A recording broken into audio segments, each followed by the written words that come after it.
What's up, fam? It's your brother in the struggle with Saab Malik, and I just got done finishing me off one of them piping hot bowls of top ramen. 'Cause that's where my money's at right now. That's about all I can afford so far as meals are concerned. But I know I ain't the only lonely.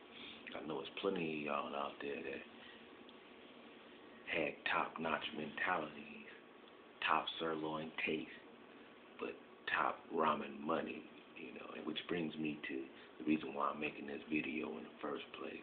A little while ago, I came at y'all with a request, a proposal, that each and every one of our adult family members would contribute at least $10 every month for 5 years to a common money pool. I call it the Marchbank Money Tank. We have a whole lot of things in common as family members. One of the things is that at any given point in time, be it the past or the present, damn near all of us has received some sort of assistance, some sort of aid, whether it was AFDC, WIC, Section 8, GA, or like they call it down there in LA. When I was down there, it was GR, General Relief. Relief from what? Relief from this poverty, relief from this pain, relief from being broke, relief from, being hungry, relief from being without. Even though they would give us, general relief, it was only enough to keep us at a certain level financially. We were always at that bottom level, that bottom rung of the ladder, underneath somebody's thumb. No, we was never up here where we should have been, where we should be, and where we could be. We was down there, and anytime we tried to, move and motivate and maneuver past that thumb, something came up to where we got knocked back down, be it, family stresses or drugs or alcohol or, the lifestyle we was leading, wherever it was, we remained at a certain level and could not break through it, But again, I'm kind of getting off the subject a little bit, but at the same time, I wrote down some real relevant points, and I want to read them to y'all verbatim so that I won't make no mistakes and, I can keep it consistent, It's very important. Okay, everybody would contribute at least $10 a month, and each participant would receive printouts of their deposits every quarter. So every 3 months out of the year, all the participants will receive a printout of the deposits that they made. Boom. For business purposes, it's wise to maintain or retain, keep your receipts, keep your personal check carbons, so as to double check. So when you get your quarterly report and you have your receipts and stuff like that, you can compare the two. Now, the bookkeeping gonna be tight.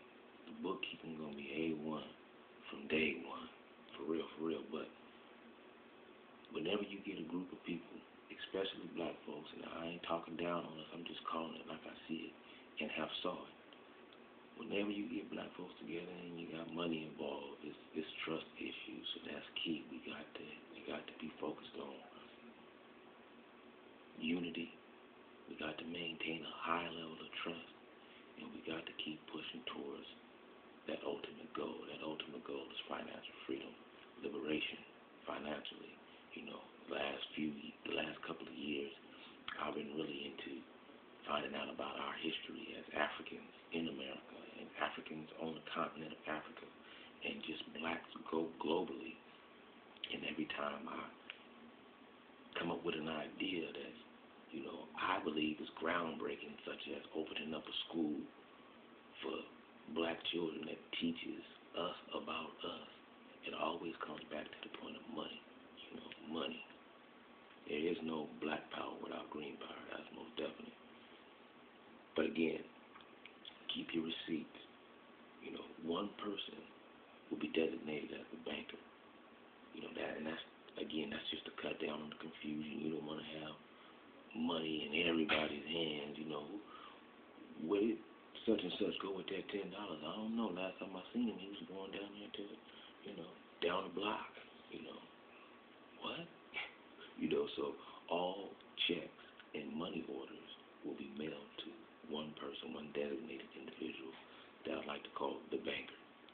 Now, this designated individual, him or her, must either own, have owned, or be well on their way to owning a home. And the reason for this is because of the fact that anybody that's have owned a home or does own a home or is well on their way to owning a home, that person has inside knowledge that a lot of us renters don't have.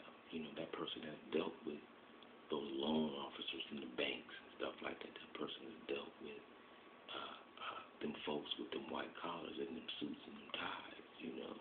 That person has the lingo down pat. I myself, I've been written and all that other stuff all my life up to this point, so I'm thoroughly disqualified. Yeah, I got my voice kind of low right now because where I'm renting at right now, I got about 6 roommates back there and they sleep, and it's well past midnight, but I've always been a night owl type of dude, and I do some of my best work when everybody else is asleep, so there you have it. But this designated person, this banker, should also have a credit score of 700 or above. Reason being, anybody with that type of credibility, is reliable and dependable. And in my book, reliability and dependability equals trust. Again, trustworthiness. We trying to keep it honest. That's what it's all about. But this person, this banker, will be responsible for sending out these quarterly reports to each and every participant. And the last 10 days of each month will be the time when this banker will either send out mail, written letters, or make phone calls to each participant saying, hey, it's that time, get ready, let's make the contribution to the family. The family depending on you, as we should, Once a commitment is made, true indeed, I believe that it is a firm testament of somebody's character that if they say they're going to do something, that's what they're going to do. Nothing less, but more if possible, definitely, but definitely nothing less. Word is bond. Your word is your bond. And I realize and recognize that all the paperwork that this banker will be responsible for handling will be overwhelming. So therefore, I make a suggestion that the banker, he or she, would have the leeway of taking the option of dividing some of the duties with another fellow family member only, not such and such, brothers, uncles, cousin-in-law, baby's mama's daddy, not that person, but another direct family member, you know what I'm saying, because of the fact that, hey, this is what we doing. We're going to keep this in-house. What goes on in this house stays in this house as it should be. So, okay, I'm reading off this paper here. Once a desired amount is accumulated, and I'm throwing the figure 100,000, 100 racks, 100,000, wow.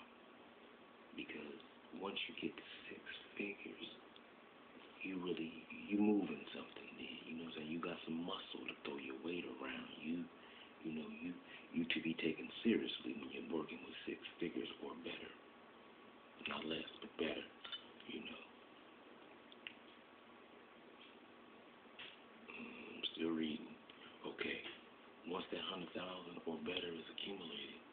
suggestions will be taken as to which property shall be acquired. I'm thinking, okay, duplexes, empty parking lots, or maybe even public storage locations. Now, public storage locations are prime locations due to the fact that as of lately, with all these foreclosures going on, folks is moving up out of them 3,500 square foot houses and they downgrading to 1,000 square foot apartments. Now you know how folks is. You know how y'all is. I know how I am. I'm sentimental about a lot of my stuff. So what you gonna do when you downgrade from 3,500 square foot to 1,000 square foot? What you gonna do with all your stuff? Gotta take it to a public store. Bam. I'm gonna get back with y'all though. And this is your brother in the struggle, Asad.